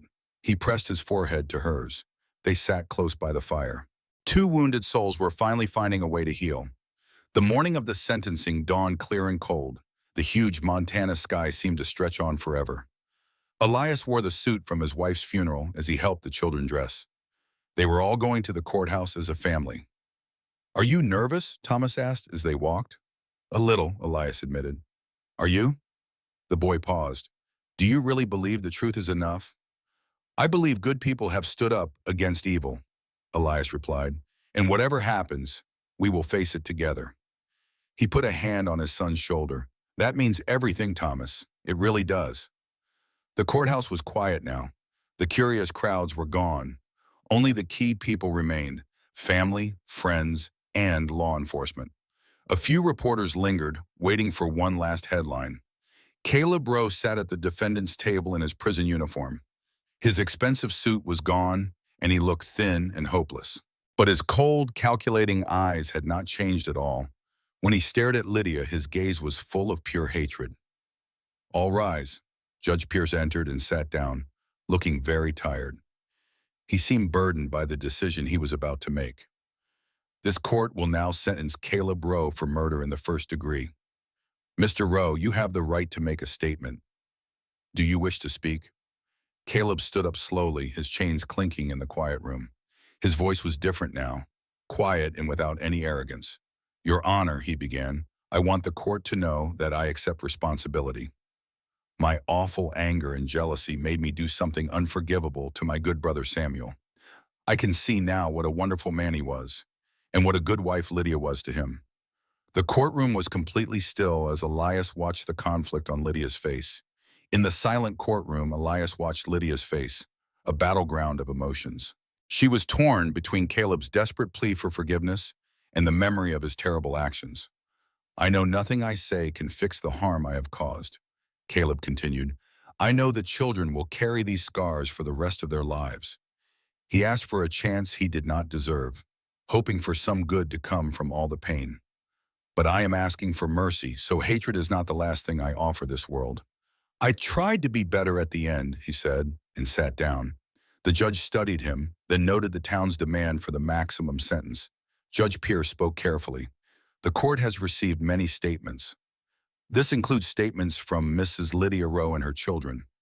The citizens have also requested the maximum possible sentence." "Mrs. Rowe, do you wish to speak?" he asked. Lydia rose, her voice surprisingly strong. Lydia's voice was steady as she began to speak. "Your Honor, I want to thank you for believing us and for making the truth matter. I know that not everyone in this world finds justice. I do not take this verdict for granted, not for one single second. When Caleb murdered my husband, he stole my partner and my very best friend. Samuel believed in building a family for the children that no one else wanted. But I believe every human being, especially an orphan, has value. He died for that belief, and I have to live with how he spent his last moments. He was filled with fear and pain, shot in the back by his own brother. Tears streamed down her face. I do not know if his apology is real. I do not know if your apology is genuine or just another manipulation to save yourself. What I do know is that 7 children watched their father figure get murdered. I know the bullet in my shoulder was meant to silence me forever. And I know he still has people who would help him if he were free." She looked Caleb right in the eye. "You asked for mercy, but you showed no mercy to Samuel, none to the children, and none to me. So I asked this court to show him the same mercy he showed us. None." The silence that followed was heavy and absolute. Judge Pierce cleared his throat. "Does anyone else wish to speak?"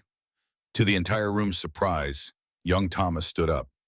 "Your Honor, I was there. I watched Caleb Rowe kill Mr. Samuel." The boy's voice was quiet but did not tremble. "I know Mr. Samuel believed everyone deserves a chance to be better. He thought even people who make terrible mistakes can change." He paused, his young voice carrying an old wisdom. "I do not know if Caleb can change. But I know Mr. Samuel would want me to hope. So I hope you do what is right, not just what is easy." He sat down and Lydia wrapped a comforting arm around him. The judge was quiet, taking in the scene before him. He saw a family, forged in tragedy, holding each other up. "This case," he finally began, "has been one of my most difficult. Not because the facts were unclear, but because of the moral questions. Questions about the nature of justice and mercy." He then turned to face Caleb directly. "Mr. Rowe, you stand convicted of first-degree murder. You shot your own brother in the back in front of children. Then you tried to frame his widow for that same crime. You put a bounty on her head and the 7 children in her care. When that failed, you tried to have her killed in broad daylight." The judge's voice grew hard and sharp. "I have considered your words of remorse. But I see only another manipulation from a selfish man. The sentence of this court is death by hanging, within 30 days. May God have mercy on your soul." The gavel fell like a gunshot. Caleb Rowe sat frozen, his face a perfect mask of shock.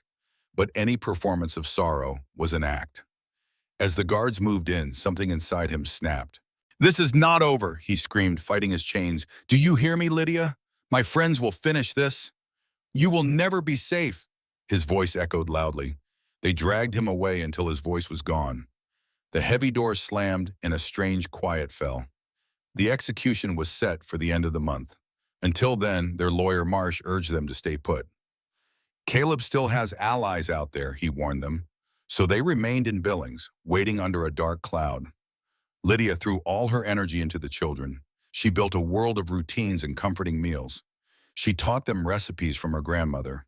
She told them bedtime stories of brave heroes. She soothed every nightmare and answered every question. At night, after the children slept, she sat with Elias. They would talk quietly about their future together. A week before the execution, she took his hand. "I have been thinking," she began softly. "I do not think I need to wait for you to ask." Her eyes shone with a certainty that amazed him. "Elias McCord, you saved my life and protected my family. You showed me that it is possible to find love again. You have given me a reason to believe in the future." She squeezed his hands gently in hers. "Whatever comes next, I want to face it with you. I want to build a home with you. I want to be your wife." Tears welled in Elias's eyes, a feeling he had long forgotten. "You were supposed to let me ask," he said, his voice thick.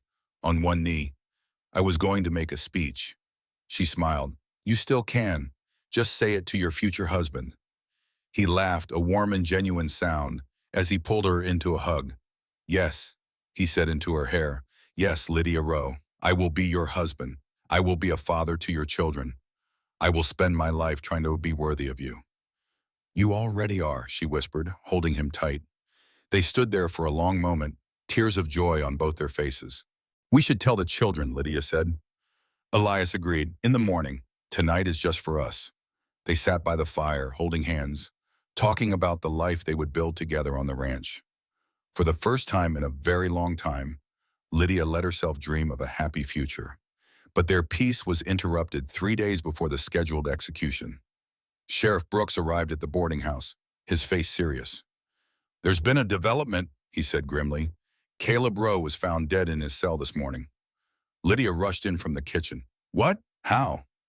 "Poison, it seems. We found a small vial in his mattress. The doctor believes he died in the night." The sheriff paused. "He took his own life. That is what it looks like." "He also left a note," Brooks added, pulling a folded paper from his coat. "It is addressed to you, Mrs. Rowe." Lydia took the paper with trembling hands. Elias stood right beside her, a steady presence. Together they read the shaky handwriting. "Lydia, if you are reading this, I have taken myself out of this world before the hangman could. It is my final act of control in a life that was always about control. I want you to know I meant some of what I said. I did envy Samuel. I envied his goodness, his ability to love. I hated him for it, and that is why I killed him. I will carry that sin into whatever comes next, but I do not want hate to be my final act. So here is the truth. You were the best thing that ever happened to my brother. You and the children you took in were proof that love is more powerful than blood. You showed that love is more real than anything I spent my whole life chasing. I can never undo what I have done. I cannot bring Samuel back or heal the wounds I caused. But I can give you one final gift. I can give you peace. I have destroyed all records of my claims against you and the children. I have told my lawyers to transfer the rest of the Rowe estate to you and your family. It will never balance the scales, but I hope it helps you build a better life." Then came a letter. "Build the life Samuel wanted for all of you.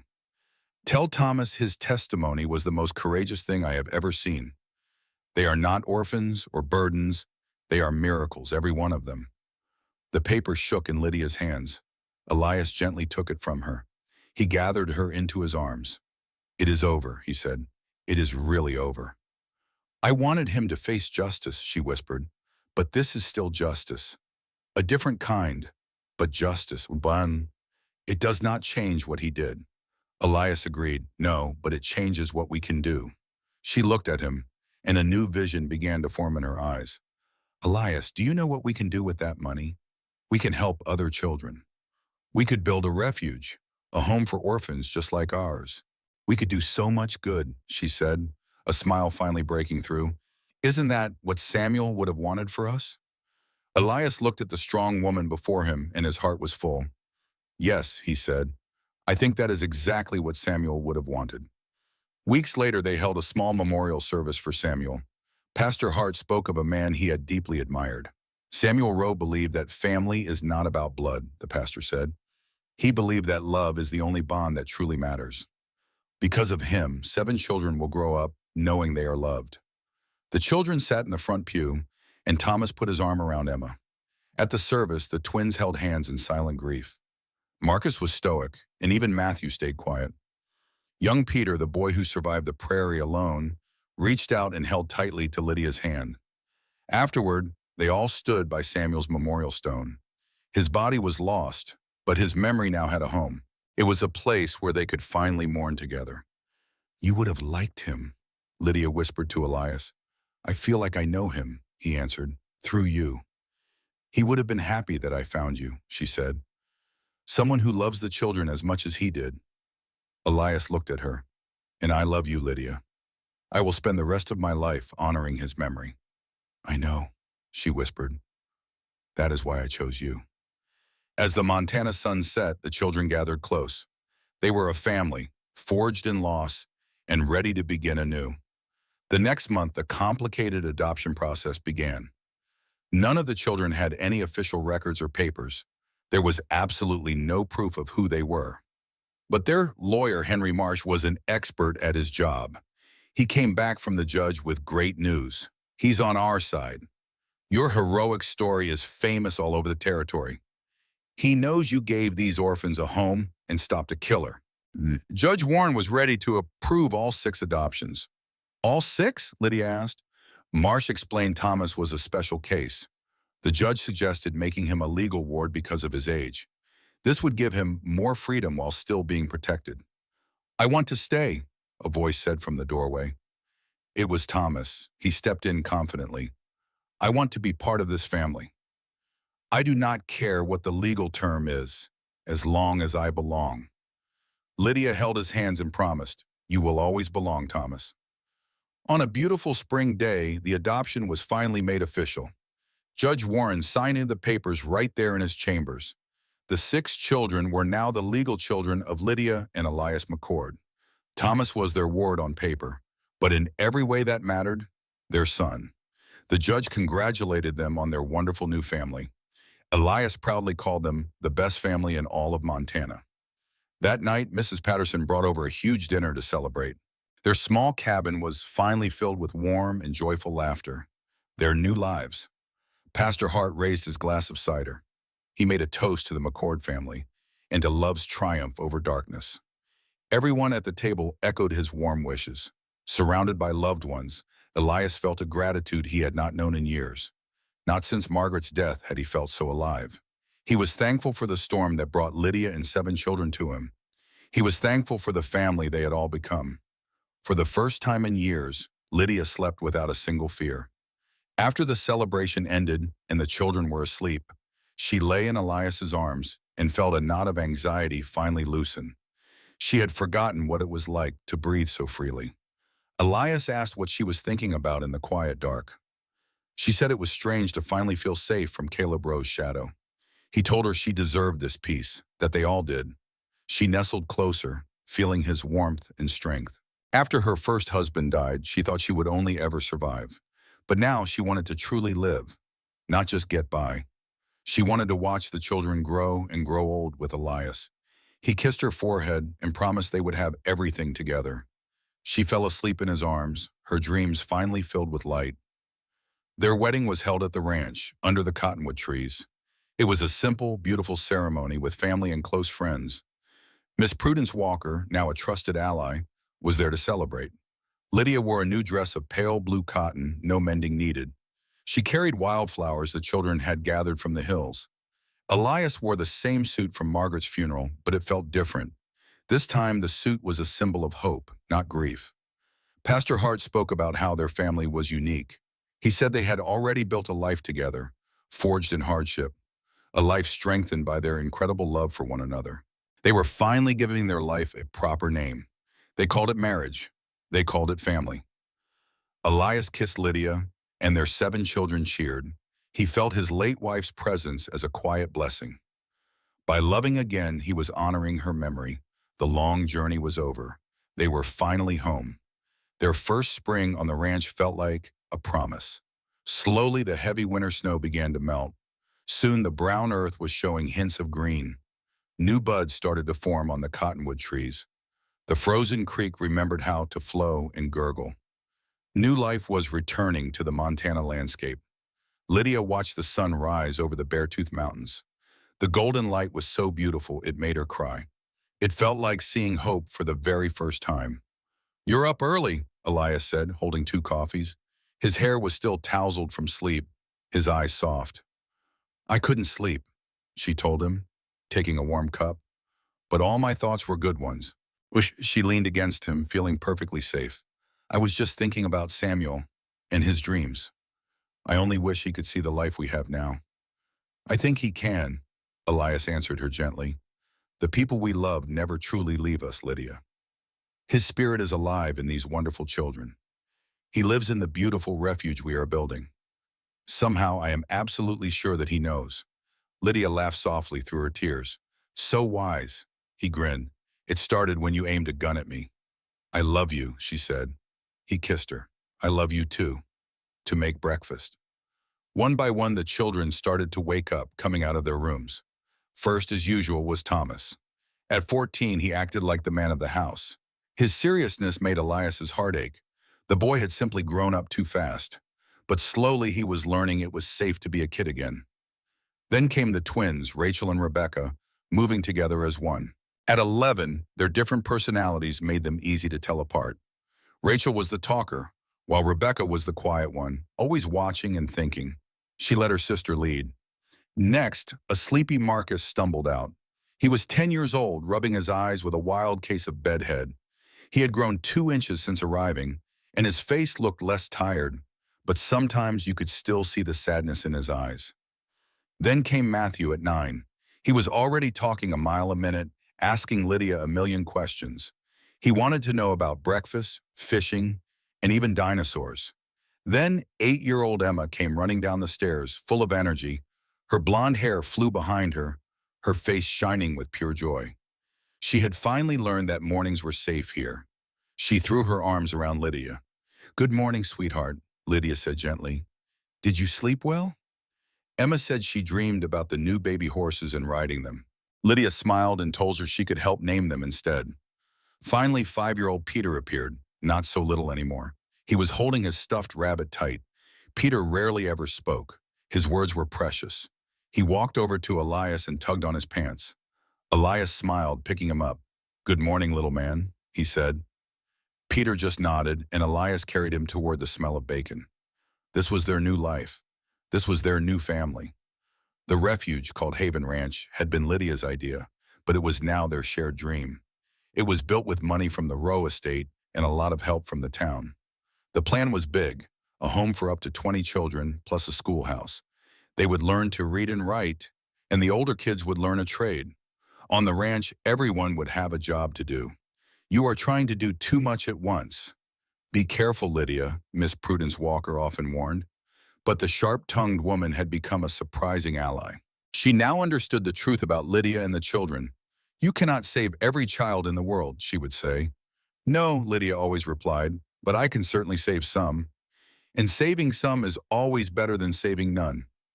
One day, Prudence smiled. "You remind me of my younger self. I was once that determined, before life made me cautious. Perhaps your impossible dream is not so impossible after all." "Does that mean you're going to help us?" Lydia asked. "It does. I have money I've been saving," she admitted. "I would like to contribute it to your Haven Ranch." Tears filled Lydia's eyes as she whispered, "Prudence, Omahum, we are partners in this foolishness now," she declared with a smile. By midsummer, a dormitory with room for 20 beds was built. A schoolhouse and a practical workshop were built right after. Piece by piece, Haven Ranch was becoming a real home. In August, the first 3 orphans finally arrived. They were siblings, 2 young boys and their little sister. They clung to one another, having lost everyone else. Lydia remembered how scared her own children had been. She knelt down to their level and spoke in a soft voice. "Hello," she said. "My name is Lydia. Welcome to Haven Ranch." The oldest boy, William, looked at her with suspicious eyes. "Are you going to separate us?" he asked quietly. "Never," Lydia promised him. "Family always stays together." A small bit of hope began to show on the boy's face. He introduced his brother James and his sister Sarah. Lydia then led them inside to see their new home. Emma watched the new arrivals, seeing her own past in their frightened eyes. Emma gently told a new girl, Sarah, "I was scared when I first came here too. But you are safe now," she promised. "Mrs. Lydia will not let anyone hurt you." Sarah looked at the warm, clean room, her little face finally starting to relax. "Really?" she whispered. "Really and truly," Emma said, echoing Lydia's kind words. Throughout the summer, more children found their way to the ranch. Sheriff Brooks and Pastor Hart brought many who needed a safe home. Soon, Haven Ranch was bustling with new life and happy voices. By September, there were 12 new children, along with the 7 McCord kids. "The dormitory is full," Lydia said one evening. "We need to expand."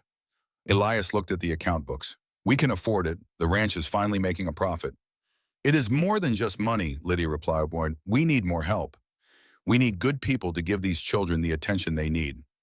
Elias suggested, "What about Martha Simmons, Caleb's former housekeeper?" Lydia remembered how Martha had bravely testified, risking everything to help them. "She has been writing," Lydia recalled, feeling so guilty for not speaking up yet sooner. "Maybe this is a chance for her to heal too. It is definitely worth asking." 3 weeks later, Martha Simmons arrived with a single suitcase holding all she owned. She looked older and more tired, as if the weight of her past was heavy on her shoulders. Even though her testimony had freed them, it had clearly cost her a great deal. "Thank you for having me," she said nervously. "I know I do not deserve to be here." "You are here now," Lydia said gently, "and that is what truly matters." Martha's voice broke. "I should have stopped Caleb. Samuel might still be alive."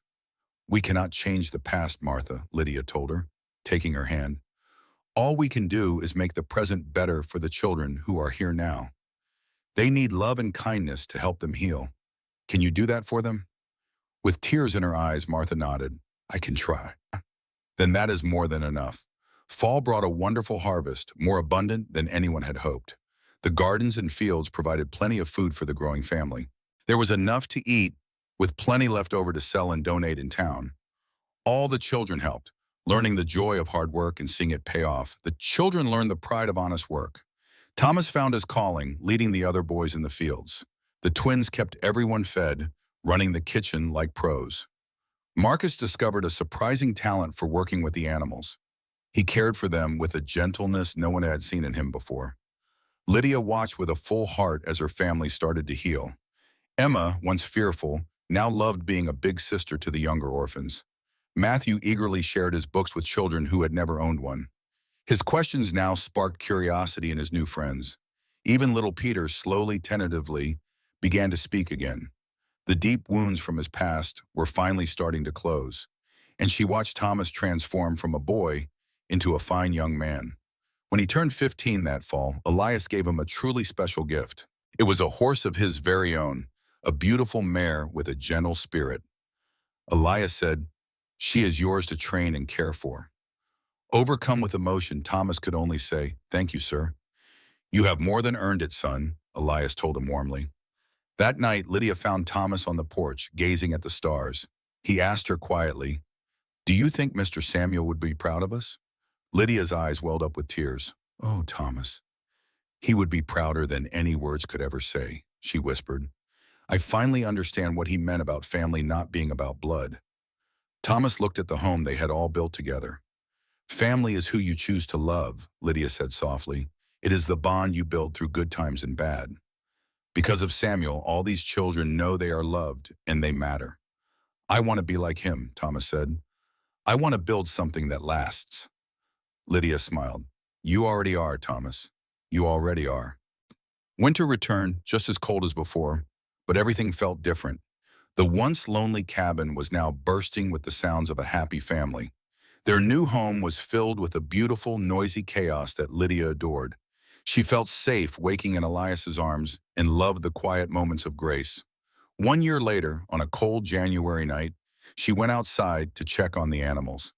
She stopped and looked up, breathless at the thousands of stars in the dark sky. Lydia thought about the terrible path that had somehow led her to this incredible peace. Elias found her there. "A penny for your thoughts," he said gently.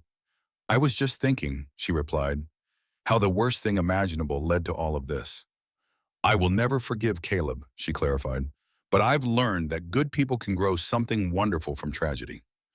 Elias nodded. "My Margaret used to say that God writes straight with crooked lines." "I lost faith after she died," he confessed, looking at the stars. "But now I am starting to believe again." She moved closer to him, and together they stood under the endless, beautiful sky. They were two souls who had found each other through a terrible storm. In the quiet cold, they found warmth in their shared future. Lydia finally understood that her journey was not about what she had lost. It was about everything she had found. The children were not just survivors. They were a symbol of hope. Each laugh in the house was a victory over the darkness they had escaped. And Elias was more than a protector. He was the missing piece of her heart. She realized true strength isn't about never falling. It is about getting back up, with a little help from the right people. The past would always be a part of her story, but it no longer defined her. What defined her now was love, family, and this peaceful home. As they walked back to the warm house, their hands intertwined. They were ready for whatever the future held, as long as they faced it together. And in that moment, Lydia felt a profound sense of gratitude, not for the pain she had endured, but for the beautiful life it led her to. The crooked lines of her past had finally straightened into a path of happiness. It was a powerful lesson. Even in the darkest night, stars still shine. And new beginnings are always possible, if you are brave enough to find them. Their family was proof that love could heal even the deepest wounds. He finally understood that all his past pain had a purpose. Every difficult moment had led him right here, to Lydia. She stood on her toes and kissed him, her heart simply overflowing. He held her tight and whispered, "Come on inside, our family is waiting." That spring, Haven Ranch began to truly blossom and grow. They built new dorms, a bigger schoolhouse, and even a medical clinic. A kind doctor heard about their work and came to help them. Even the government was impressed and started sending regular support. And still, more children arrived from all over the territory. They came to the ranch hungry, sick, and full of fear. But at Haven Ranch, every single one was welcomed with open arms. They were given love and care, and they slowly began to heal. Some of the children grew up and stayed to help run the ranch. Others left with new skills, ready to make their own way. Every life they saved was a victory against the darkness. Then, in the spring of 1892, a special day arrived. 5 years after it all began, the ranch celebrated its first wedding. Thomas McCord, now a strong young man of 20, was the groom. He was marrying Clara, the wonderful daughter of the ranch's doctor. She first saw him in the barn, gently calming a frightened horse. "That horse isn't mean, just scared," Thomas had told her quietly. "Someone hurt her. All I can do is keep trying to help." In that moment, Clara saw the true strength in his gentle heart. Their wedding was held right there under the big cottonwood trees. The entire Haven Ranch family gathered together to celebrate their love. As they exchanged their vows, there was not a single dry eye. Lydia stood up to give a toast, her voice thick with emotion. "I remember when you came to us, a scared and angry little boy. But even then, you had a strong and caring heart that could not be broken. You saved us, Thomas. Now go and enjoy your beautiful new life. Your fathers would be so proud." Thomas hugged her tightly. "Thank you. You always believed in me." "You made it easy," she replied. As the years passed, the children thrived. Marcus became a beloved veterinarian. He built a beautiful home nearby. The twins, Rachel and Rebecca, ran the household. Rachel married, but Rebecca stayed on. She dedicated her life to the children. Matthew became a wonderful teacher. He built a school right on the ranch. It soon became known for its excellence. Emma's incredible gift for music blossomed. She returned home from San Francisco. Her concerts raised funds for the ranch. And Quiet Peter finally found his voice. He became a truly gifted writer. His words flowed with surprising power. His first book was a huge success. It told the story of finding love. Lydia and Elias were at the center of it all. They celebrated 25 years together. Their enormous family filled the ranch. There were children, grandchildren, and old friends. Laughter and happy music filled the air. "Just look at this," Elias said quietly. "Look at everything you built." "What we built," she gently corrected him. She leaned against him, feeling his endless love. She thought about that first night. "You promised to keep us safe," she recalled. "I did not believe you could, but you proved me wrong for 25 years." He held her face, his eyes full of love. "I promise forever," he whispered. She kissed him in front of their family. This was the home they built from ashes. It was more beautiful than she ever imagined. Years later, a quiet autumn evening came. Lydia was old now, her hair white as snow. She sat on the porch watching the ranch. Elias had passed on 3 years earlier.